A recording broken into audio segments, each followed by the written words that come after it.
Hello, this is Brandy Martinez with my Module 9 case study, Who Should Create the School's Vision? Okay, so starting off with the first part here where we're going to summarize the facts, or summarize the case and establish the facts. So what has happened so far? So a small rural town is constructing a new middle school. A vision and planning committee has been established and tasked with creating a vision statement for the new school. The people that are involved are Principal Potter and the Vision and Planning Committee, and it occurred a year before the start of the new school year. And what do all of these parties have to say? So the Vision and Planning Committee wants Principal Potter to create the vision statement, and Principal Potter wants a collaborative effort between the committee members and herself. So basically, this is really the planning committee and Principal Potter are not agreeing on what's happening here. They really want, the planning committee wants a more assertive approach, and Principal Potter wants a collaborative one. Evaluate and report any legal and ethical issues. So I didn't find any legal issues. I didn't see anything that was a problem legally, but ethically, I did see that the committee chair, Helen Burke, has a brother on the Board of Education. She could be influenced by the viewpoints of her brother, who is also a farmer, and what the Board of Education wants to see happening in the new middle school. So it could be their ideas, their thoughts being passed down to Helen Burke, and then in some way she could be biased.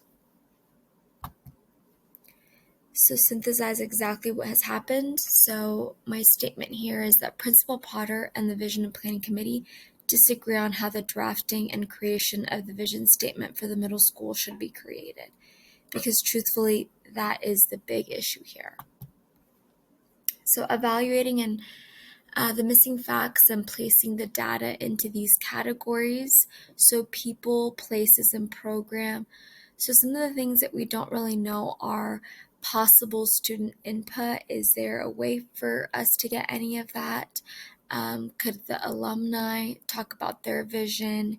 Is there any student input in this at all? And then we also haven't heard about what other leadership groups want. So possible building leadership team, district leadership team. Why was the vision and committee, why was that a committee instead of just leaving it to the building leadership team? So places, we don't know the area that the school is being built. Is it on farmland? Is it on open area? Like, where is this being built? The program, so what types of program does the school provide? Are there extracurriculars, groups, clubs? Because in some way that could impact the vision and what they want or what they don't want. So reviewing and prioritizing the information. So the rural community decides to build a new middle school. A principal, not from the community, is hired on because of her expertise and experience. A vision and planning committee is formed and tasked with creating a vision statement for the new middle school. The principal wants the creation of the vision statement to be collaborative. The committee wants the principal to draft the statement and then for it to be discussed. And then the committee votes that the principal drafting a vision statement is the best route to take to create the vision statement for the new school. So really, they are leaving Principal Potter in a really not fun situation because her needs were not heard. And even though they established at the beginning that everyone should agree, she's the person who's kind of in charge of this and she doesn't agree. So it's kind of majority ruling over her. So not a good situation to be in. So this is my action plan and steps that I kind of thought that would help in this situation.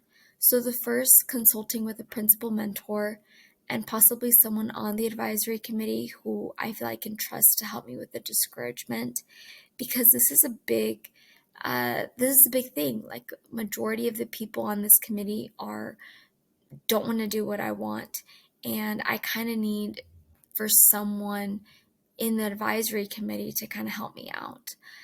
Being able to talk to a principal, another mentor would be wonderful so that I can gain some knowledge about what they think I should do as well.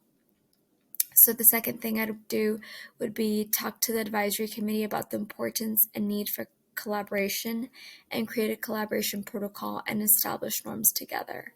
So creating that collaboration protocol would help us not only in this situation, but any other situation coming forward. Creating these norms together would make sure that everyone is abiding and has the same expectation and understands what this collaboration time is going to entail. Using the collaboration protocol, I would split the committee into groups with a parent and teacher and have them write down one sentence they would see embodying the values they want to uphold. We would discuss these values with the committee and then separate them into teams. So if a lot of people talked about integrity, or if they talked about the importance of having our students in our school be digital citizens, those would be the different themes that we would have. Next, I would create a Google form stating the themes that were created by the committee and survey students, parents, and community stakeholders. I'd have them choose 3 themes they feel are the most important for the new middle school.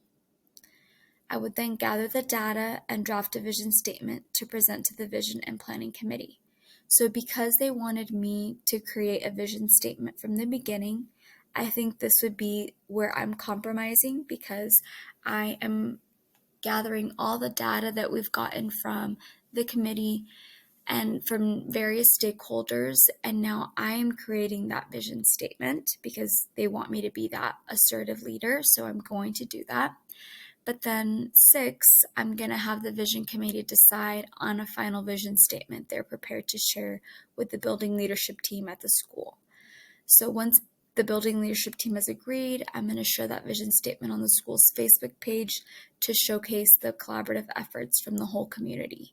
So I feel like it's the building up to being collaborative, and then me being assertive, creating that vision statement, but then everyone coming once again together to collaborate and kind of dissect and come up with the final one that we are all prepared to share. So I feel like in this way, it is compromise. So evaluating my plan, the pros to it, once again, I feel like there's a compromise of the assertive leadership that the committee wants and the collaborative leadership I want. The cons, the committee could just flat out refuse to compromise by not engaging in the collaborative protocol in any way, which would be very sad because that would leave me to create the vision statement on my own. And then once again, my needs as the leader and my expectations would not be heard. So some further considerations. I think it's incredibly important for the committee to understand the importance of collaboration. So extremely important for them to understand that it's important to collaborate. My expertise and their input are the reason we're in the positions we're in, so we need to work together. And I feel like those are 2 things that I really need to talk about with them. In the first meeting where Principal Potter is talking to them and they just kind of all decide to, I don't want to say gang up, but it just seems like they all had that in mind already. It just seems like that's not the best way for this to go. So it's important for them to understand that they are leaders and that we need to collaborate. So how will I know if I've succeeded? So with all of my 6 steps, I kind of have some markers for success here. So if I've collaborated with the mentor and talked through how to compromise and have hard conversations, that'd be the first thing. 2, I've established a collaboration protocol with norms with my committees. 3, themes were created by the committee. 4, data was collected from all the stakeholders. 5, I drafted a vision statement to present to the committee. And 6, the committee reviewed my statement and created one we all could agree upon that was shared to the building leadership team. and then also to Facebook. So I feel like that's how I'm going to know that I have succeeded in what I wanted to do. So, implementation and reflection. I feel like this case study allowed me to think about the collaborative approach I would take in creating a vision and mission statement. So I absolutely was able to think about all the different ways that I could collaborate with a committee that maybe was reluctant to collaborate. Relevancy. So this case study is relevant to my learning as it had me problem solve how I would react to disagreements and how to compromise in a situation that is complex. So there's a lot of different people involved in this. I'm a new person coming into a community, and I need to know how to kind of think through compromising in that type of situation. So my personal reflection here is that this assignment has put me one step ahead in the drafting of an action plan if this is ever a scenario that comes up in my own building, which is great. I also feel like I've learned just how important it is to compromise. I may be new to a district at some point in time, and although it will be difficult to be assertive in what I think, I know it will be best. I know it will be with everyone's best interest at heart. So that's something that I kind of have to know about myself. I have to back myself. I have to be able to also listen to whatever new community I'm in, whatever they feel like is important, and come up with a compromise. And I think that is what this case study allowed me to see.